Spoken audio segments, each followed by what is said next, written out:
poder tirar as dúvidas, né? Fiquem tranquilos, eu não vou, a gente não vou abandonar vocês, não. Então, assim, eu preparei também um material bem rápido, que eu não quero me alongar muito, né? É aquele mesmo esquema, hein? Vão falando, se tiverem dúvida, vão perguntando. Não quero fazer igual daquela outra vez que eu caí e nem percebi. E podem me interromper, tá, gente? Se vocês quiserem perguntar. Viu? São 10 slides, assim, bem curtinhos. Nossa aula hoje, nosso encontro online, a gente preparou um material, lembra, eu já falei com vocês, né? A gente tem reunião de estágio com a coordenação, e aí nós preparamos pautas de assuntos que poderiam ser mais interessantes para a gente conversar aqui. O de hoje é a gente dar um panorama do que seja o contexto do nosso estágio, né? De qual é o nosso segmento de estágio, que estágio supervisionado 1. O campo de estágio é educação infantil, então hoje a ideia é a gente discutir um pouco, né, quais são os fundamentos, a legislação e alguns desafios que a gente acaba encontrando atualmente. Na aula que vem, semana que vem, que eu quero muito que vocês participem, eu vou trazer o plano de aula, e aí no plano de aula eu vou mostrar o documento para vocês, além da gente preencher juntos. Eu vou preencher o documento junto com vocês, vou dar dicas onde vocês podem encontrar, porque tem a parte de objetivos, e aí vocês podem ir na BNCC para encontrar. Então, assim, semana que vem vai estar um material assim, bem legal e eu quero que vocês participem. Eu coloquei um desafio para vocês, eu não sei se vocês viram lá no fórum, né? Que era para vocês darem uma pesquisada sobre educação infantil e se vocês tinham alguma coisa que viram, alguma informação que vocês não conheciam. Vamos ver se alguém fez o trabalho de casa, hein? Então, hoje a gente vai falar sobre educação infantil, né? Sobre quais são os seus fundamentos. E a gente vai passar assim, não vamos nos aprofundar, porque além de ser muito interessante, e eu confesso para vocês que vale a pena, eu sou apaixonada pela educação infantil, é a área que eu pesquiso, é a área que eu atuo, que eu trabalho e que eu amo. Então, assim, estar nessa disciplina para mim na verdade, é um grande prazer, né? Então, assim, como vamos iniciar? Porque quando a gente fala de educação infantil, parece que a educação infantil sempre existiu. E aí, eu não sei se vocês já tiveram oportunidade de conversar com algumas pessoas, que tem pessoas que não passaram por essa etapa dentro de uma instituição de ensino, né? Começaram diretamente no primeiro ano, que aí agora é considerado o ensino fundamental. Então, a ideia de educação infantil dessa etapa, né, dentro de uma instituição de ensino, ela é muito recente, ela é muito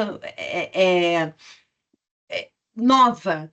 Por isso que assim é um campo muito amplo para exploração, para conhecimento, apesar de já termos, obviamente, vários conceitos, vários estudiosos que já se debruçaram por essa temática. E por isso, na verdade, que surgiu a ideia de um momento dentro de uma instituição de ensino, onde a gente pegue essa etapa, que é mais ou menos de 0 a 6 anos, né, a educação infantil, e que a gente proporcione para a criança, além do convívio dela familiar, né, um convívio social e coletivo dentro de uma instituição de ensino.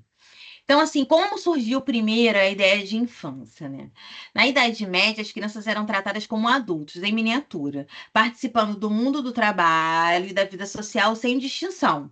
Então, a criança em si, na verdade, até os 5 anos, ela não era nem considerada como parte integrante e ativa, vamos dizer assim, dentro de uma família.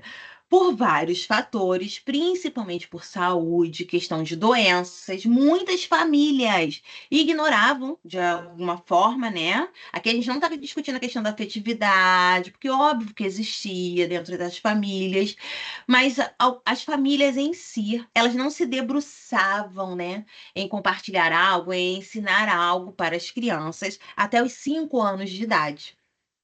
Porque tinha a ideia de que se essa criança iria sobreviver até os 5 anos de idade.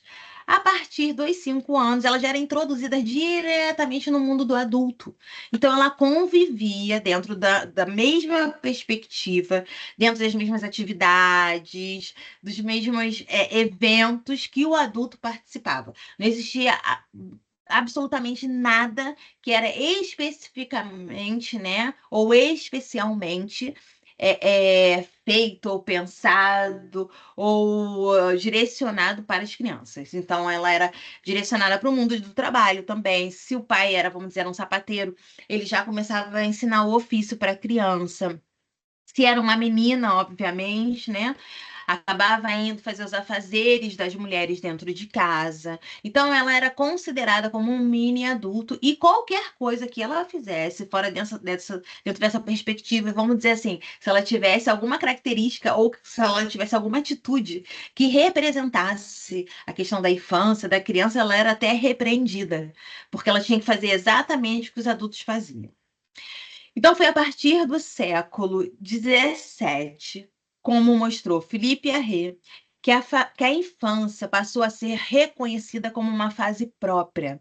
Foi reconhecida como algo que merecia ser estudado, valorizado, incentivado, que cada vez que incentivasse mais as crianças, estimulasse, mais elas iriam se desenvolver. Então, hoje a gente compreende a infância como um período de desenvolvimento integral, em que o brincar, o aprender, o se relacionar são extremamente fundamentais. Então, esse é um apanhado para que a gente compreenda que a ideia de infância ela é muito atual. Ainda temos resquícios. Hoje eu tive um encontro de estudo dentro da rede do município, que eu sou do município do Rio de Janeiro, e a pessoa que estava lá fazendo o encontro, ela falou uma coisa muito interessante, porque a gente acaba criticando muito creches, escolas, né, pré-escolas, que tem muita ideia de assistencialismo, porque a gente, e obviamente, corretamente, não quer dizer que a gente só cuide da criança. Mas o cuidar, ele também faz parte do processo de educação, né? Ele faz parte do processo do ensinar. Eu tive, às vezes, as pessoas falam assim: eu vou trocar a fralda. Se você faz estágio, por exemplo, dentro de um berçário, provavelmente em algum momento você tenha que trocar alguma fralda.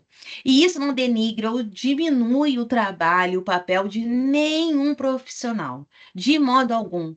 Esse é um processo de cuidado, de aprendizagem. Eu fiz muito isso. Agora não tenho essa questão porque eu estou no maternal 1 e todas as crianças estão desfraldadas, mas se for preciso, eu estarei fazendo.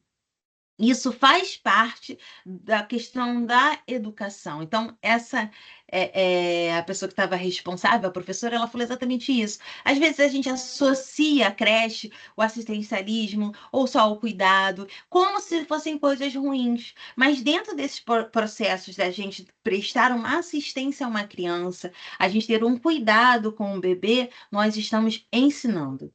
Nós estamos fazendo o nosso papel também como educadores. Então, a legislação, né? Vamos fazer um apanhado do que existe enquanto legislação sobre educação infantil no Brasil. Então, nós temos, inicialmente, né, que aqui infelizmente não está na ordem, eu acabei tirando da ordem aqui quando eu fui organizar. A primeira legislação é a nossa Constituição Federal de 88.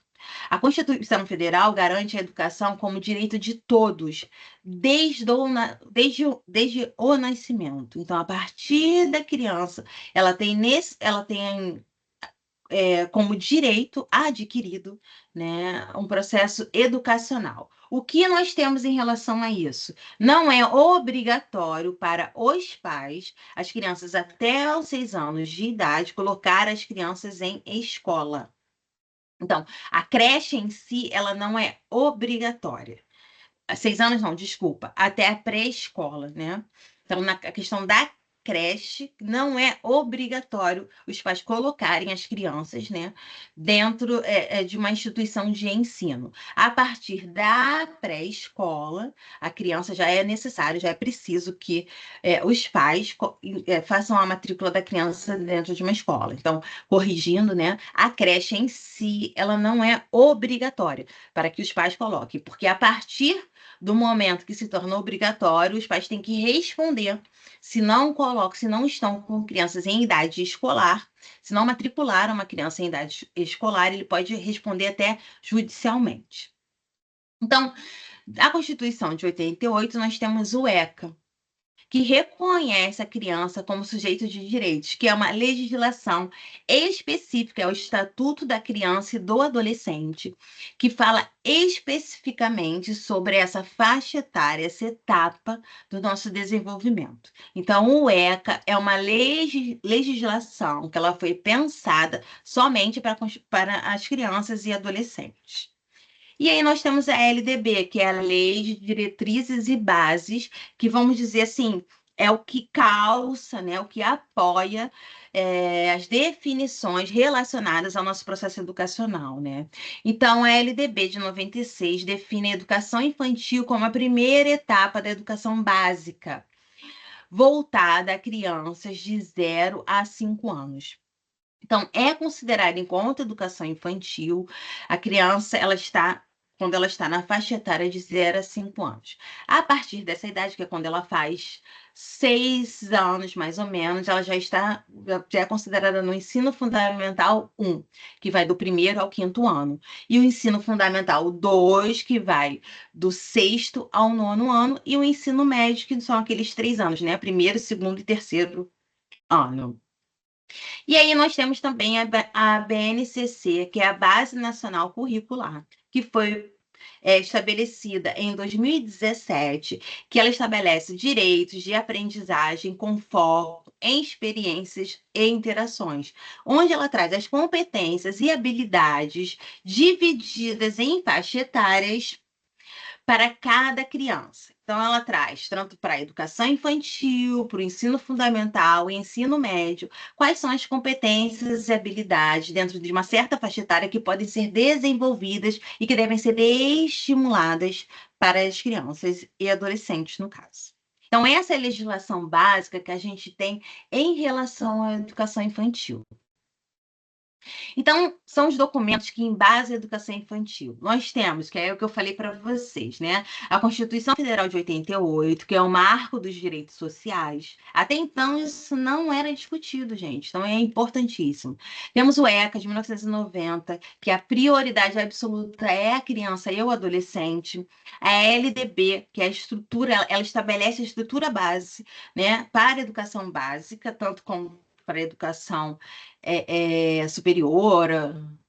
Nós temos o Plano Nacional de Educação, que são metas que são estabelecidas dentro de um período onde alguns percentuais, né, algumas especificações devem ser pensadas. E aí, por exemplo, vamos dizer que a gente tem uma taxa de alfabetização de 5%, de analfabetismo de 5%. E aí a meta dentro do período de 2014 a 2024 é que a gente diminua essa meta, nessa taxa para 1%. Então, se pensa planos, estratégias, táticas, para que a gente consiga, né, acabar com o analfabetismo, né, dentro desse contexto, dentro desse percentual. A lógica é óbvia, a gente acabar de modo geral. Mas a gente vai traçando vamos dizer assim, pequenos passos para que a gente chegue até uma meta, vamos dizer, chegando em 2024, sem nenhuma taxa de analfabetismo. Então, são as metas para ampliar e qualificar a educação infantil, tanto como a educação básica, a educação média também. E aí nós temos as DCNs, né, que são os princípios éticos, políticos e estéticos da lei. A BNCC, que organiza os objetivos de aprendizagem em campos de aprendizagem, né? E como eu falei, estabelece as competências e as habilidades que devem ser desenvolvidas nas crianças dentro das faixas etárias. E aí nós temos aí, foi até que eu coloquei para vocês também, esse aviso na nossa sala, que agosto é considerado o agosto verde, que é o mês da primeira infância, onde são estabelecidos objetivos, atividades, é se pensada a infância, né? A gente pensa ela o ano inteiro, mas vamos dizer assim, foi escolhido um mês para que a gente fortifique isso, né? Junte-se coletivamente e que várias pessoas em diferentes lugares estão tendo eventos, seminários, palestras, conversas. Por exemplo, na rede do município do Rio de Janeiro, o mês de agosto foram estabelecidas atividades que devem ser desenvolvidas.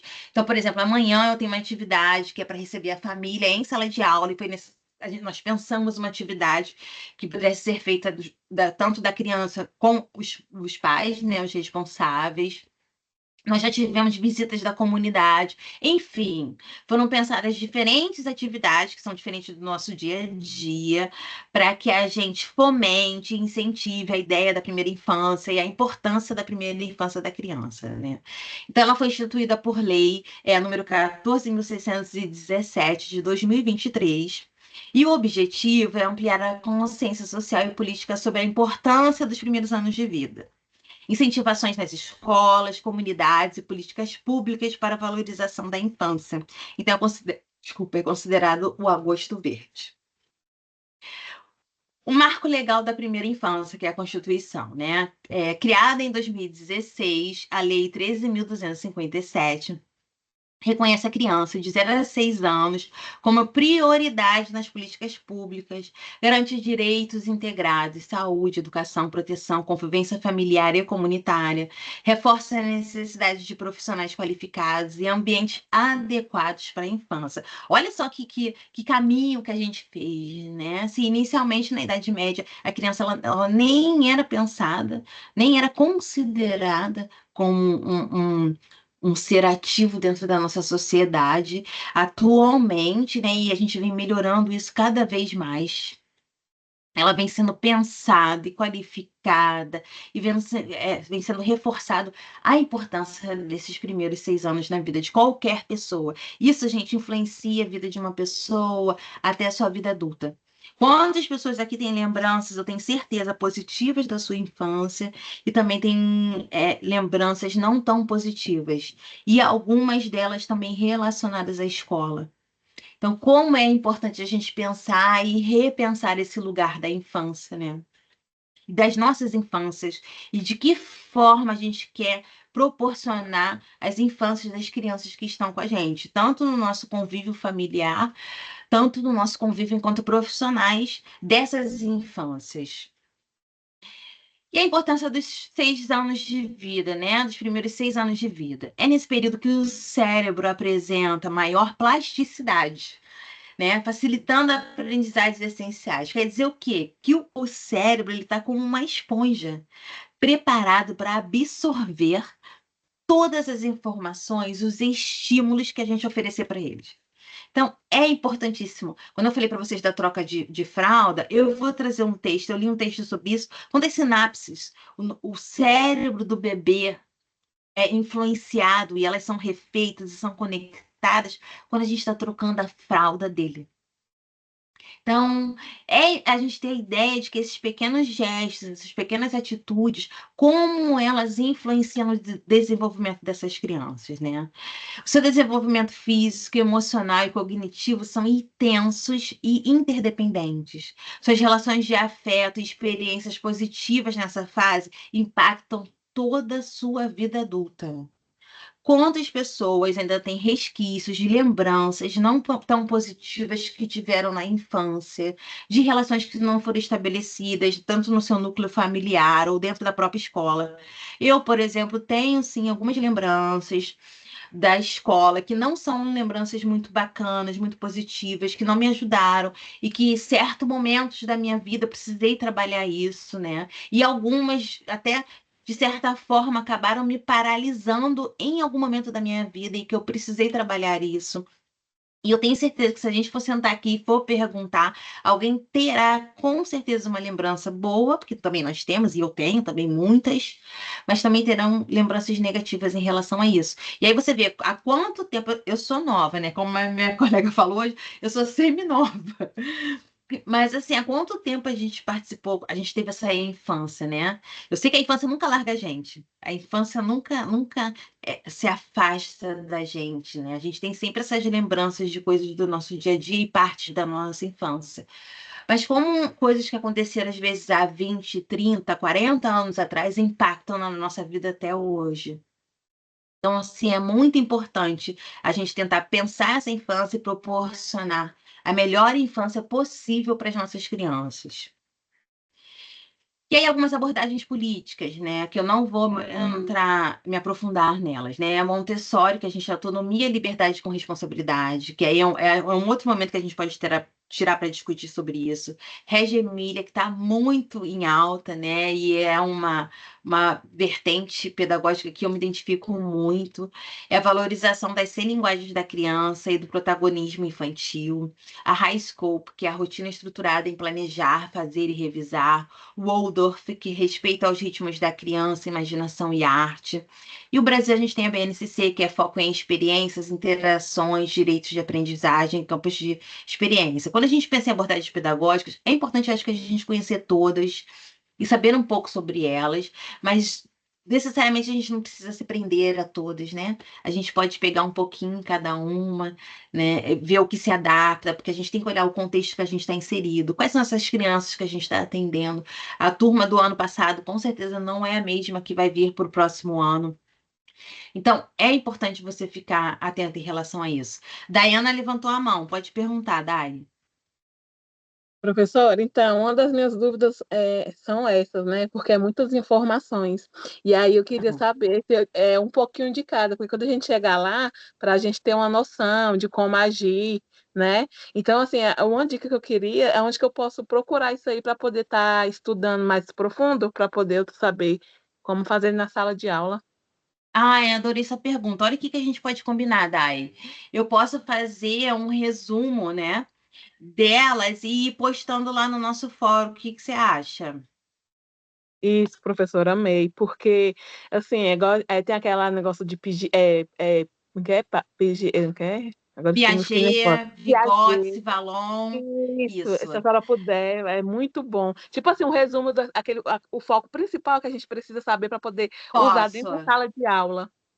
Sim, ó, eu vou te falar assim, eu vou fazer das duas formas. Eu vou tanto colocar um material, alguns textos não pesados, textos bem tranquilos, para que vocês possam ler quem se interessar mais, mas eu faço esses apanhados também, esses cardzinhos com explicações, porque eu também acho muito interessante.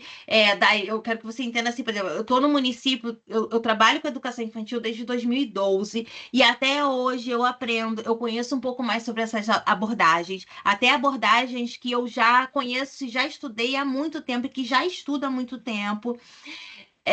Eu aprendo sempre coisas novas em relação a elas, mas é muito importante sim a gente conhecer um pouquinho sobre elas, sobre o que elas falam, né? De que forma a gente pode utilizar. Mas outra coisa que eu acho também interessantíssimo, que a gente não pode se prender a isso. A gente bebe nessas fontes, né, para que a gente possa transformar dentro da nossa prática. Não é fácil, Dayana. Eu falo com vocês, eu tô desde 2012 e eu venho aprendendo sobre isso todos os dias. Mas adorei que você perguntou isso. E a gente pode sim, eu vou colocando e põe também, ó, sugestões, ó, procura ali, vou colocando links, né? Eu vou colocar, pode deixar que eu coloco lá no nosso fórum. Eu vou botar no fórum de informações gerais, tá bom? E aí eu vou, Tá bom. vou postando lá. E não vou botar todos de uma vez, não. Por exemplo, então eu acho que a gente podia começar assim, ó, botando a diferença do que, ó, Vygotsky pensa, Vallon e Piaget, que são três E, muito e autores muito usados na importante. educação infantil. E aí depois a gente Isso, pega isso. mais três, depois a gente pega mais três. O que que você acha? Eu vou amar, professora. Olha, Ah, então beleza. um Ih, tá coração, prometido. senhora. Tô. Adorei, porque eu adoro falar sobre isso também, porque eu também aprendo, tá? Porque aí conforme a gente vai pesquisando mais, a gente vai aprendendo. Fica tranquila. Eu acho legal, eu vou montar assim, ó, tipo quadros comparativos, mas eles não. Eu quero falar pra você assim, você vai conhecer a diferença, mas a gente pode discutir eles aqui nas nossas aulas também, não tem problema nenhum. A gente pode pegar um dia e discutir sobre eles, que eu acho que vai ser legal. Tá bom, professora. Obrigada, viu? Nada. Letícia, você tinha levantado a mão, você quer falar? Então, é coisa rápida. É que ela comentou sobre esse detalhe e eu acabei de assistir uma aula do Portal Concursos. Então, assim, também te indico entrar, procurar outros, né, outros meios para a gente se aprofundar. E você falando, eu vou compartilhar esse conhecimento. E aí eles Ai, fizeram adorei. uma live no YouTube sobre concepções de aprendizagem. E assim, a aula foi muito didática, foi bem legal, estava bem divertida. E ele conseguiu trazer com clareza cada foco de cada um desses construtores. Então, Ai, assim, só uma indicação, perfeito! tá? Aí Amei. entra Letícia, no faz o YouTube, seguinte, Portal Curso. põe no nosso fórum pra gente o link, Coloco Já eu sim. pedi. tá? Coloca, por favor, não esquece Obrigada. não. Tá bom. Tá? Obrigada, adorei. Olha, é isso aí mesmo, hein, Letícia? Dica boa e dica compartilhada. Patrícia, você queria falar alguma coisa? Sim, professora, boa noite, tudo bom? Oi, meu amor, boa noite. Bom, deixa eu só tirar uma dúvida com a senhora. Eu mandei o plano de aula, né, lá Uhum. na disciplina, e aí a senhora pediu que era para mim poder fazer uns reajustes no plano de aula. Ah, Aí eu Patrícia, fiz, deixa eu só te falar uma coisa. Pera aí, deixa eu só te falar uma coisa. Antes de você terminar. Deixa eu terminar só essa apresentação e eu vou te falar por quê. Porque ela está sendo gravada e aí depois eu vou disponibilizar para todos os alunos. Aí eu acho que não precisa, tá entendendo? É rapidinho, faltam só dois. Aí eu já vou te dar a voz. Assim que eu parar aqui, eu deixo você tirar essa dúvida, tá bom? Então vamos lá, olha, para a gente poder ir encerrando aqui. Então, a gente tem aqui essas abordagens pedagógicas, e como a Dayana falou, a gente pode começar a se aprofundar um pouquinho sobre elas, que eu acho também muito interessante e é muito importante para a nossa prática, porque elas podem nos ajudar, dar um apoio no nosso desenvolvimento de aulas, planejamento, até lidar em algumas situações com as crianças e com os adultos também, né? E aí, um último tema que eu acho que vem sendo discutido atualmente, eu trouxe assim mais para provocar do que para dizer qualquer coisa, porque assim, a gente, enquanto profissionais em sala de aula, é muito importante a gente estar atento a isso, e nós temos um papel em relação a isso, porque nós temos uma responsabilidade ética com os nossos alunos, que é a ideia de que atualmente, eu não sei se vocês tiveram disponibilidade na internet, o assunto tem sido bem discutido, é a adultização da infância, né?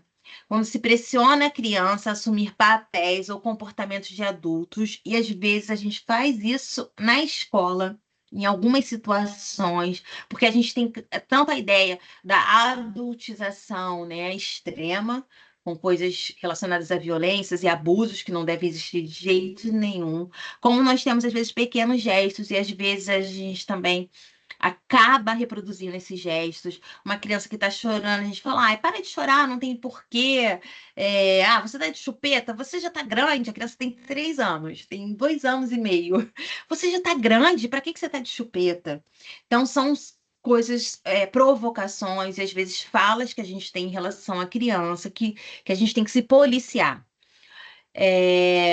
Às vezes a gente acaba limitando essa criança, aprisionando ela dentro de estereotipos de alguma forma e que acaba, né, reduzindo ela ou provocando sentimentos, emoções, né, nessa criança que não são necessárias dentro desse processo. Uma criança de 2 anos e meio, de 3 anos ou até mais do que isso, né? Acho que a questão do chorar, todos nós temos o direito ao chorar, a expressar as nossas emoções.